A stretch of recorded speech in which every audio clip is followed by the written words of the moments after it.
long time. Amazing, powerful. Her name is Marang Marekimane. She's the founder of Business Process Mechanics. You're in for, hey, Eric Tool. Assisting entrepreneurs to revive their business models and automate business processes to build sustainable businesses. We're speaking about presentation. How do you present yourself? She's with us in the building to share. So let's sit back, relax, and enjoy. Ladies and gentlemen, let's show some love. Let's put our hands together for the one and only Marang Marekimane. Come on, come on, come on, come on, come on. Over to you. It's so good to see you. Thank you. It's actually genuinely good to be back and presenting and being part of the Join Us for Tea sessions. I think the last time I did with you was pre-COVID or just before the lockdown started. But I've been doing this with Join Us for Tea for I think 5 years now. It's been 5 years or so. I think I've paid my dues with us. But thank you very much. Is it still morning? Good morning, everyone, and thank you very much for joining us. Are you all well? The energy has been sounding well. Right, so before I start my presentation, and I hope the guys at the back can put it up for me, let's talk about your fears or concerns when it comes to presenting your business. Anyone want to share with us what are some of your fears and concerns when you're presenting your business? Yes, sir. Rejection. Okay. What else? What else are you fearing? Say again? Fumbling. Okay. What else? Failure. What kind of failure? Failing with what?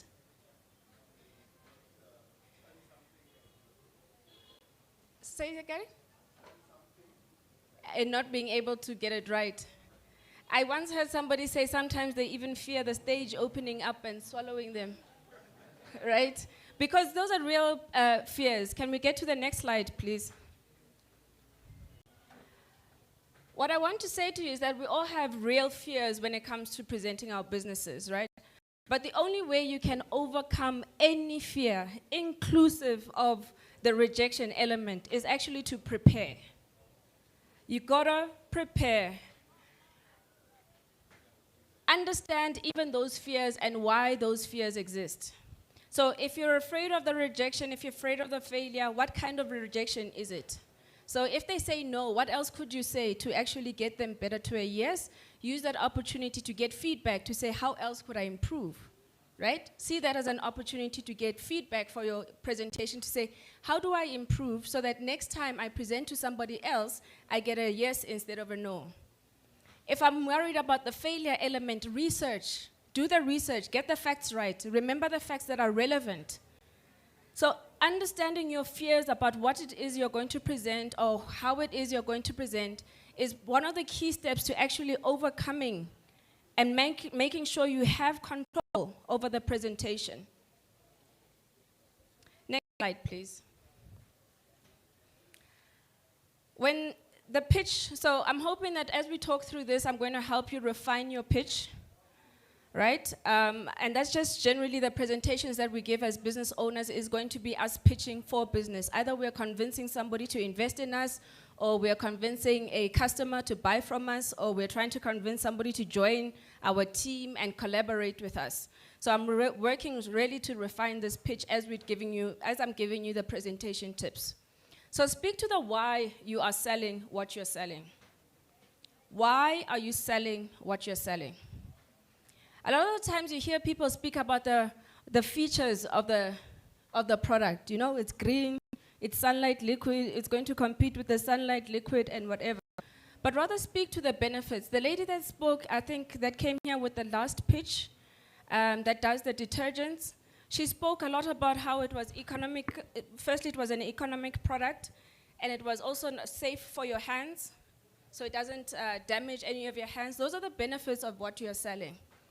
As a customer, those are the things that I'm concerned about. So she's speaking directly to me. At the moment she said those kind of things, I'm thinking, whoa, okay, my manicure can be a little safer for a little longer. That starts attracting me to why I want to buy this product, right? So speak to why you are selling this thing. And understand it for every different customer type. So your investors are a customer type. People that you want to work with, to collaborate with you are a customer type. people that you want actually buying from you, those are also customer types. And I'll speak to that a little bit later. When you're putting together your presentation, don't write too many words on your slides. Why? Because you end up doing this, where you are just reading word for word as to what's happening on your slide, versus actually speaking confidently and articulating what it is that you want to say to the people that you're speaking to.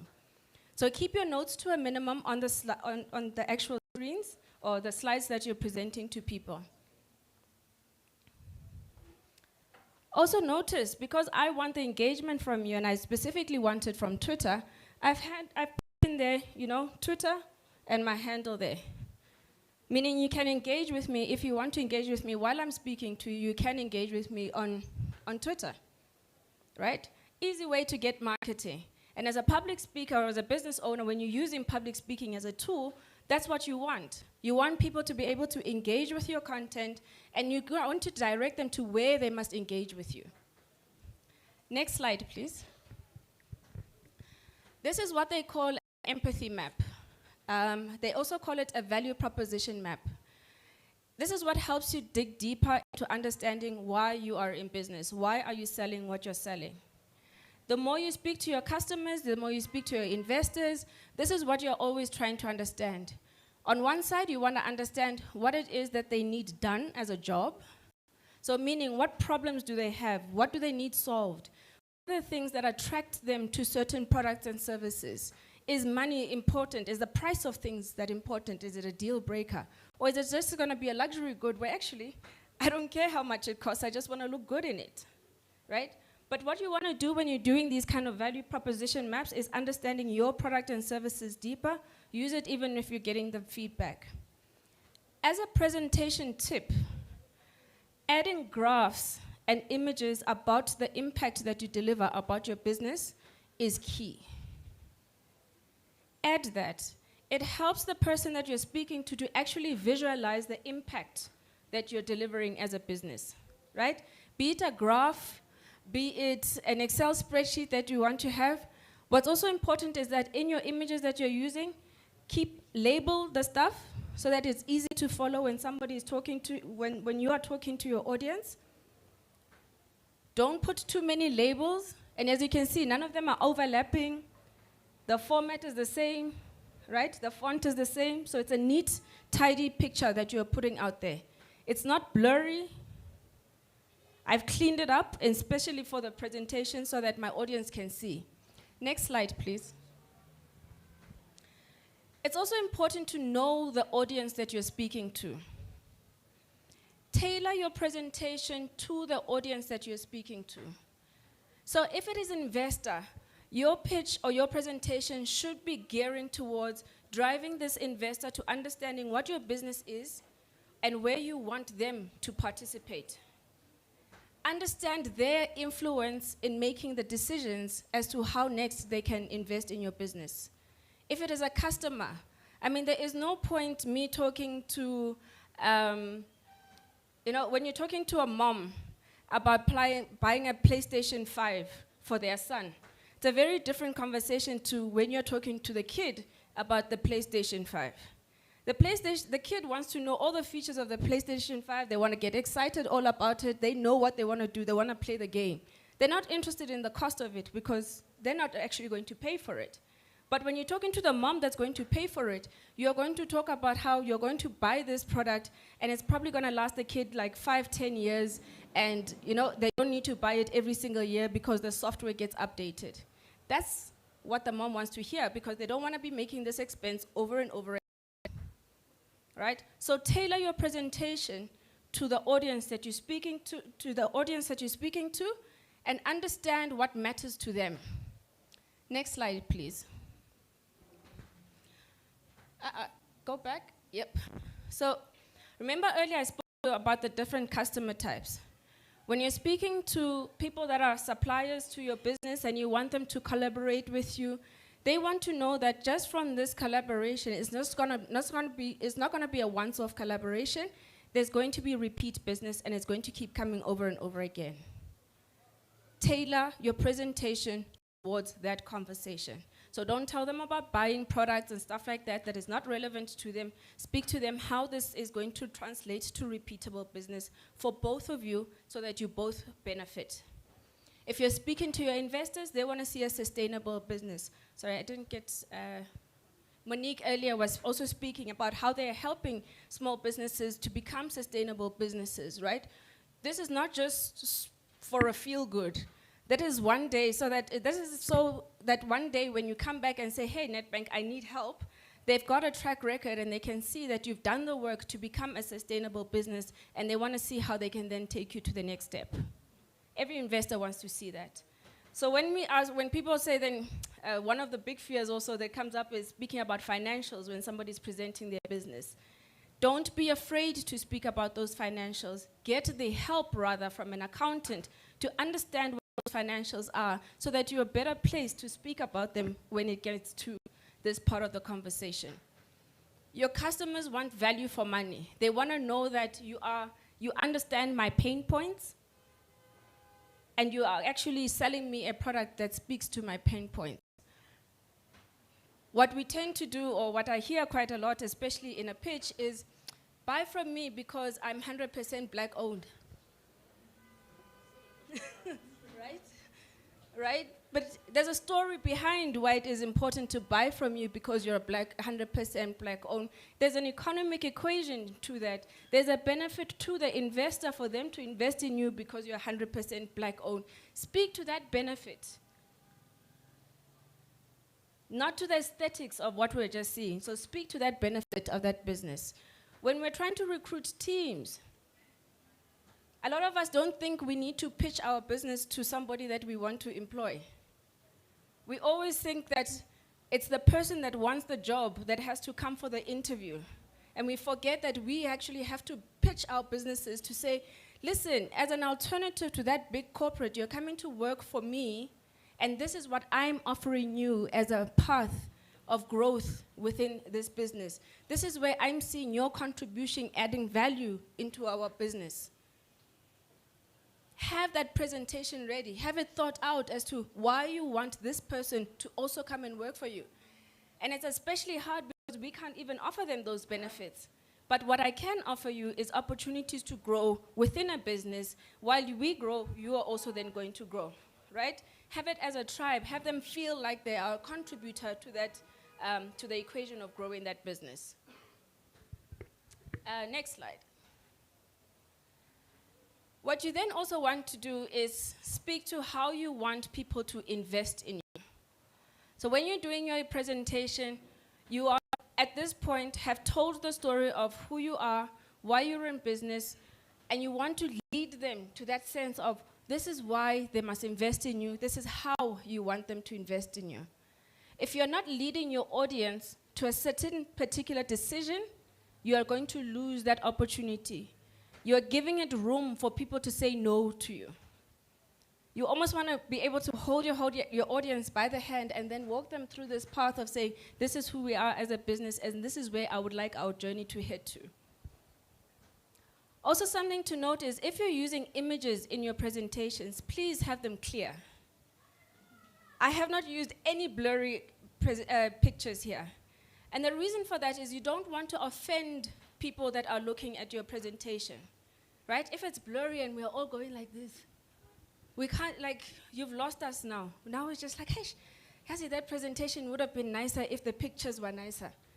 We've now detracted from the point of the presentation. We are now looking at the pictures and we're distracted.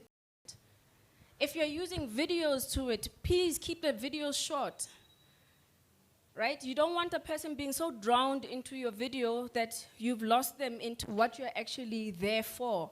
And you're there to have a conversation about your business that is going to either lead into an investment or someone joining your team or somebody buying from you.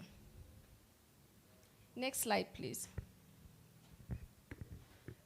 It's important to have a call to action in your presentations. Now that I've heard from you, what do you want me to do and how? Invest in me, how? Buy from me, how? Earlier, the exhibitors came up and each person got an opportunity to speak about what their products were. I don't think I heard any of them say buy from me. They missed the opportunity to do that. They told us where to find them on social media. You are right here. You are right here. Who am I finding you on social media? You're right here. The opportunity to say buy from you was missed, right?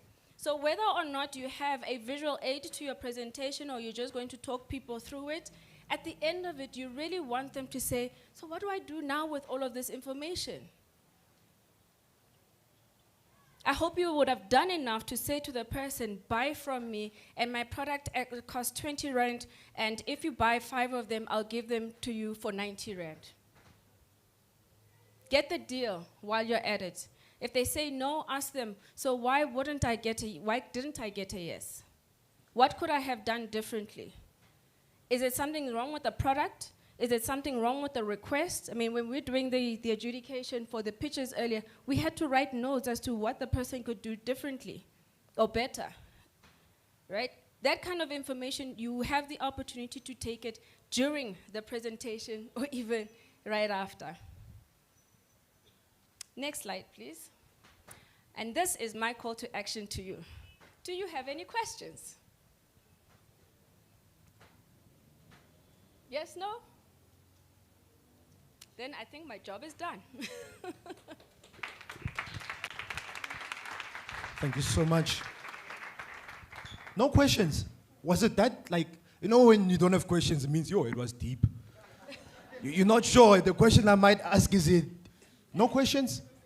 It was clear. Wow. No questions. Fantastic. Simple enough. Ladies and gentlemen, please can we put our hands together for Marang. Come on, guys.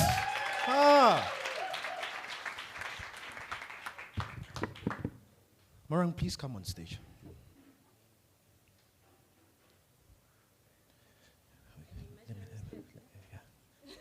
We still together, ne? Photographer? Where is our... You here? All right. So we're just asking for just a picture, just to look. No, this is pretty. Just smile. Okay, fine. You can invoice differently for modeling. All right. Photographer, can we get just a picture of her? Just look into the camera. And then we've also got